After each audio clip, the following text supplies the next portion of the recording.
Dear student, आज इसी fundamental का जो टॉपिक है वो है हमारा कम्प्लेक्स वेव फॉर्म से रिलेटेड। ओके, तो चलिए कम्प्लेक्स वेव फॉर्म के बारे में बताएं। उससे पहले वेव फॉर्म मैंने जो अभी बताया था, क्या क्या बताया था उसके बारे में, कि जो वेव फॉर्म है मैंने बताया था या तो सिमेट्रिकल होगा, सिमेट्रिकल, और दूसरा नॉन सिमेट्रिकल। ओके, सिमेट्रिकल में मैंने बताया था कि एक साइनोसोडल भी हो सकता, साइनोसोडल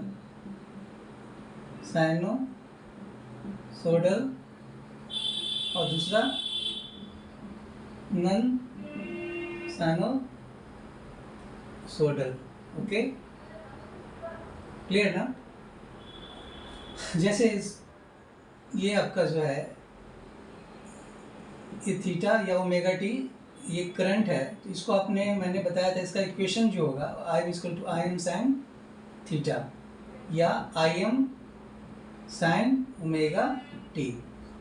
क्लियर ना, ये इसका इक्वेशन हो गया। तो ये जो साइनसोइडल हो गया, नॉन साइनसोइडल में क्या हो गया, सिमेट्रिकल, इसलिए पॉजिटिव हाफ और नेगेटिव हाफ दोनों का एरिया क्या है, सेम है।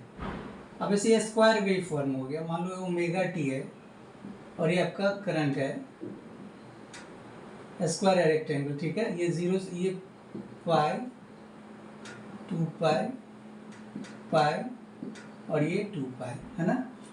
ये स्क्वायर वेव है, तो ये जो आप इसको आप इस तरह नहीं लिख सकते हो, क्लियर ना। तो ये जो वेव फॉर्म है क्या है, साइनसोइडल से अलग है, तो इसी को जो बोलेंगे हम, क्या बोलेंगे हम, complex wave form. Okay, clear ना। तो जैसे इसके लिए एक सिंपल इक्वेशन है, इसका इक्वेशन सिंपल नहीं होगा, इसमें बहुत सारे हार्मोनिक्स होंगे। तो सबसे पहले आपसे पूछा जाए कि कॉम्प्लेक्स वेव फॉर्म है क्या। कॉम्प्लेक्स वेव फॉर्म क्या है, तो क्या लिखोगे आप, वेव फॉर्म विच डिपार्ट, माने विच डिपार्ट, अलग है, depart from sinusoidal wave form. Okay, clear ना। पेरियोडिक, अब ये बताओ ये क्या है, पेरियोडिक है, मतलब फिर 2 पाई के बाद क्या होगा, फिर यही साइकिल क्या होगा, रिपीट होगा। तो आपसे पूछा जाए कि periodic complex wave form can be made of sinusoidal wave form of different frequency and different amplitude। Okay, amplitude मतलब जो लेंथ है, मतलब नॉन साइनोसोडल को आप क्या कर सकते हो, साइनोसोडल के रूप में आप लिख सकते हो। सपोज करो ये I है, इसके लिए तो ये IM1 sine omega T plus phi1 plus IM2 sine omega T plus phi2 plus dot dot IMN sine n omega T plus phi n। तो अब इस वेव के मात्र सिंपल इक्वेशन था, लेकिन इसको आप अगर इक्वेशन के टर्म में लिखोगे तो ये इस तरह लिखाएगा।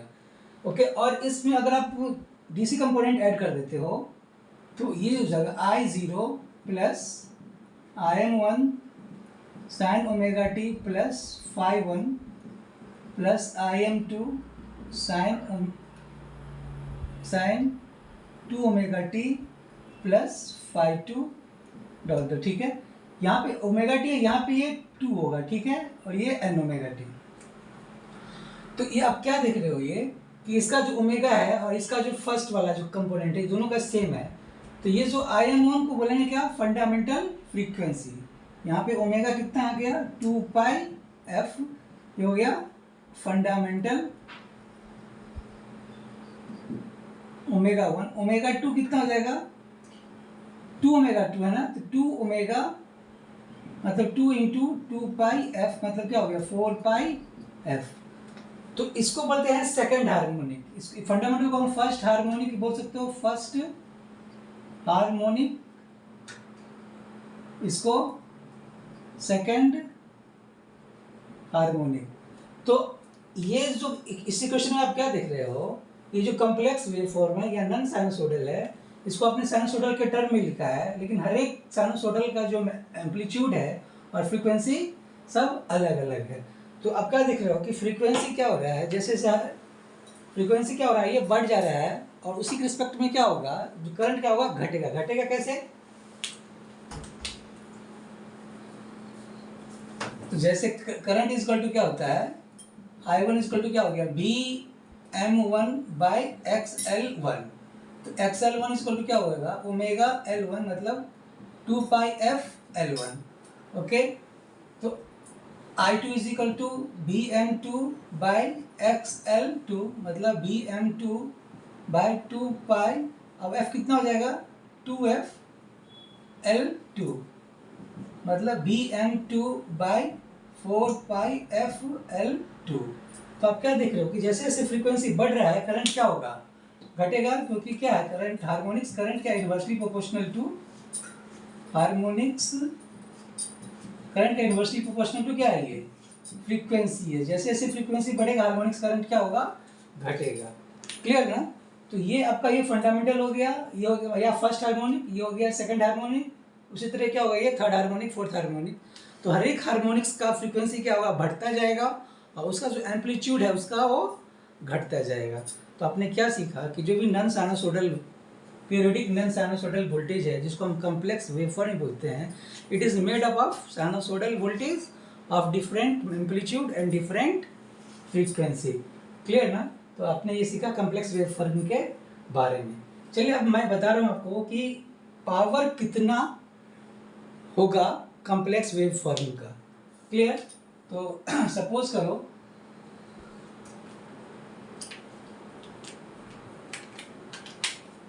मान लो कि ये कोई सर्किट है I0, ये आपका एक रेजिस्टेंस है। क्लियर ना। IM1 I1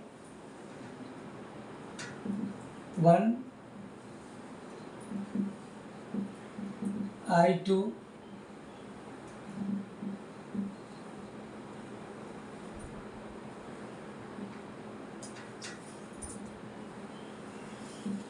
IN। ठीक है, ये कोई सर्किट है जिसमें एक रेजिस्टेंस है, इसमें बहुत सारा करंट सोर्स है, एक डीसी करंट सोर्स है और बाकी क्या है, एसी सोर्स है ना।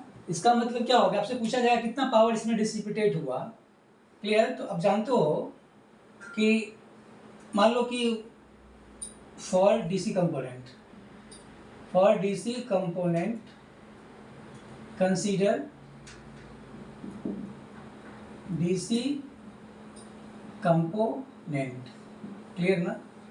तो अब जब कंसीडर करो कि डीसी कंपोनेंट को, तो इसमें से कितना पावर डिसिपेटेड होगा, I² P0 DC is equal to क्या होगा, I0² इंटू R।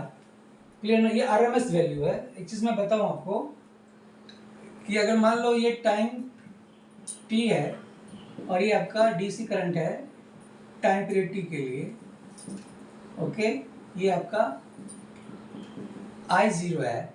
अगर आपसे पूछा जाए RMS वैल्यू क्या होगा, तो क्या लिखेंगे RMS value, I0² RMS is equal to 1/T integration 0 से लेके T I² dt। क्लियर ना। तो 1/T 0 से लेके T IDC क्या कांस्टेंट है, I0 का स्क्वायर DC dt। क्लियर। ये I0² T, इसका इंटीग्रेशन क्या हो जाएगा, T 0 से लेके T कितना आ जाएगा, ये I0² T/T मतलब I0²। तो IRMS कितना हो गया, वो I0 के बराबर। क्लियर ना। तो अगर DC सोर्स हो और उसका करंट का वैल्यू दिया रहे, तो उसका RMS वैल्यू वही रह जाएगा। ठीक है ना। क्लियर। तो अब बताओ ये डीसी सोर्स के कारण पावर कितना हो जाएगा, I zero square. Consider I one, clear. तो पी जीरो वन कितना हो जाएगा, पी जीरो वन क्या आपका ये एसी करंट है, ओमेगा टी आई वन है ना। तो मैंने इसको प्रूफ किया था, एसी करंट जो होगा उसका जो आरएमएस वैल्यू होता है क्या होता है, मैक्सिमम वैल्यू का डिवाइडेड बाय रूट टू। तो क्या लिखेंगे आप, I M one by root two का whole square into r. Similarly क्या हो जाएगा, P zero two equal to I M two by root two का whole square into r. Clear. तो अब सपोज करो टोटल पावर क्या हो जाएगा, हमें क्या करना है, एक इक्विवेलेंट पावर निकालना है। मतलब ये आपका रेजिस्टेंस है आर और ये आपका एक करंट है, सिंपल करंट, मतलब जो है ये I R M S. Clear ना, टोटल करंट सोर्स का सम है ये, है ना। तो इस केस में पावर कितना हो जाएगा, मतलब रिजल्टेंट पावर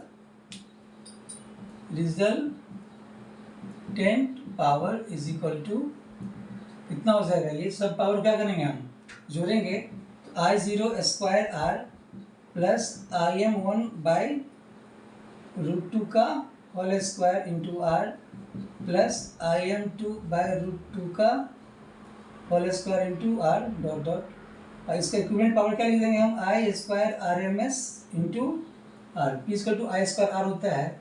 तो अब सॉल्व करेंगे तो आर आर कैंसिल हो जाएगा, तो आई आर एम एस क्या हो जाएगा, I zero square plus I M one square by two plus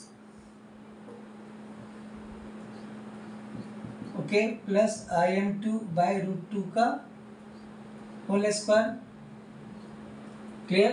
तो ये जो आई आर एम एस क्या आ जाएगा, square root of I zero square और ये क्या हो जाएगा, I one square plus I two square plus, clear ना। तो ये आपका आ गया RMS value of the current for complex wave form. Clear ना। अगर सपोज करो कोई क्वेश्चन आपका दिया रहेगा, है ना, यहाँ पे मैं लिख देता हूँ आई इजिकल टू क्या हो गया, I zero plus I one plus I two plus I N, इसको मैंने यहाँ पे फिगर में ड्रॉ किया है। क्लियर ना। तो आपने क्या देखा कि अगर आपसे पूछा जाए कि कॉम्प्लेक्स वेव फॉर्म का आरएमएस वैल्यू क्या होगा, तो आप क्या करेंगे, स्क्वायर रूट ऑफ क्या करेंगे, डीसी कंपोनेंट का स्क्वायर प्लस आरएमएस, हर एक कंपोनेंट का आरएमएस वैल्यू का स्क्वायर को ऐड करके उसका स्क्वायर रूट निकाल देंगे, है ना। सपोज करो जैसे क्वेश्चन है आपका, मान लो कि आई इज इक्वल टू दे दिया है 2 plus 3 sign omega T. Okay. तो अगर आपसे पूछा जाए इसका आरएमएस वैल्यू क्या होगा, तो आप कैसे निकालेंगे, I R M S is equal to square root of जो डीसी कंपोनेंट है उसका स्क्वायर कर देंगे 2 का स्क्वायर, और ये जो एसी कंपोनेंट है इसका मैक्सिमम वैल्यू क्या 3 है, तो इसका आरएमएस कितना होगा 3 बाई रूट टू का होल स्क्वायर, ये कितना आ जाएगा 4 प्लस 9 बाई 2, मतलब रूट अंडर 17 बाई 2 एम्पियर। इसका ये आरएमएस वैल्यू फाइंड हो जाएगा। क्लियर ना। तो नेक्स्ट क्लास में मैं बताता हूँ इसके रिलेटेड न्यूमेरिकल, नहीं तो और कुछ न्यूमेरिकल मैं बता देता हूँ इसी में। क्लियर।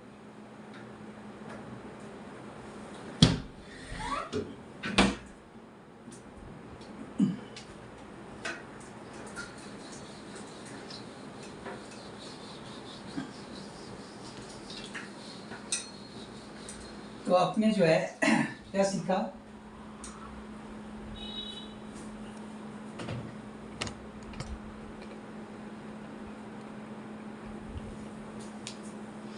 तो अगर कोई कॉम्प्लेक्स वेव फॉर्म है, I zero is equal to I zero plus I M one sine omega T plus I M two sine 2 omega T plus I M N sine N omega T, suppose करो ये है, clear ना।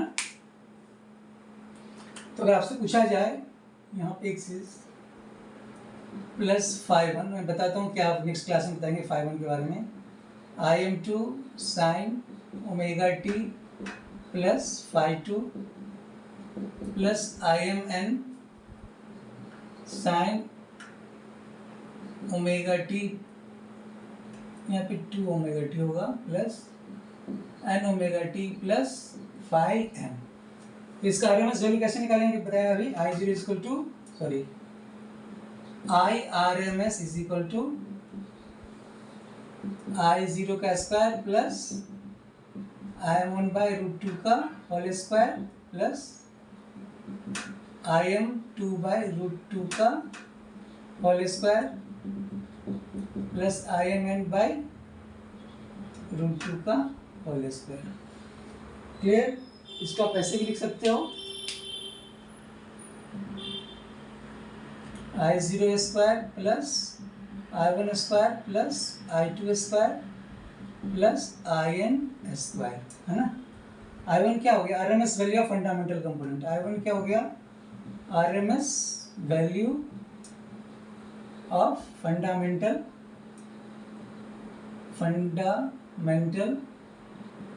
या first harmonic, ठीक है, first harmonic. I two क्या हो गया, R M S value of second harmonic. Okay, now अगर आपसे पूछा जाए पावर कितना हो जाएगा, पावर, एक्टिव पावर क्या होता है, active power is equal to V R M S into I R M S into cos phi, power factor इसको बोलते हैं। तो पावर, एक्टिव पावर क्या हो जाएगा, आर एम एस पावर जो होता है, okay, P zero is equal to V R M S I R M S into cos phi. तो पावर फैक्टर क्या हो जाएगा, cos phi is equal to active power by V R M S into I R M S. Clear. चलिए question मैं बताऊं आपको। Similarly क्या हो जाएगा, V क्या हो जाएगा, V R M S equal to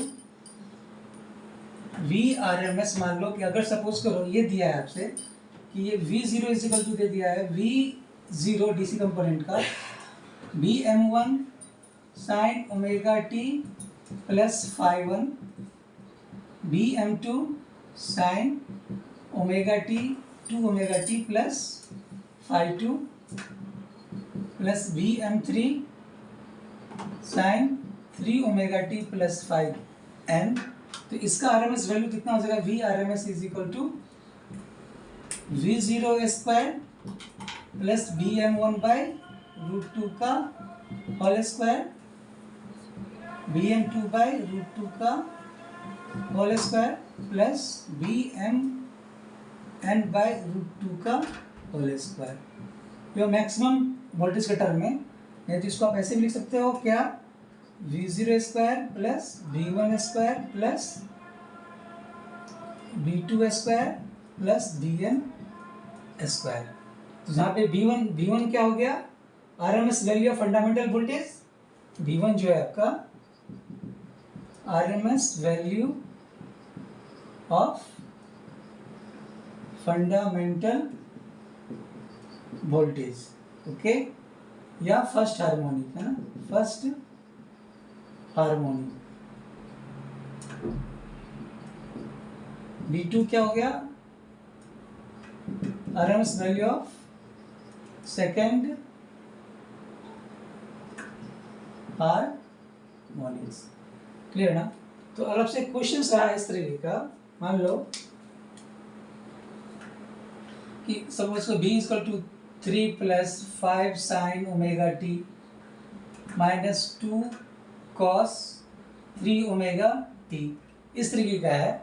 okay, एक इक्वेशंस दे दिया है कॉम्प्लेक्स का, आपसे पूछा जाएगा इसका आरएमएस वैल्यू क्या होगा, तो आप सिंपली करेंगे क्या, B RMS is equal to, ये डीसी कंपोनेंट है, 3 का स्क्वायर कर देंगे 5 बाई √2 का होल स्क्वायर प्लस -2 बाई √2 का होल स्क्वायर.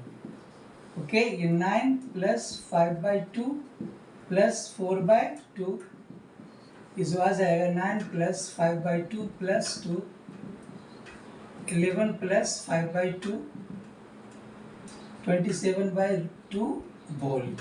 क्लियर ना? तो नेक्स्ट क्लास में मैं बताऊंगा इससे रिलेटेड कॉम्प्लेक्स वेव फॉर्म से related numerical. Okay, thank you.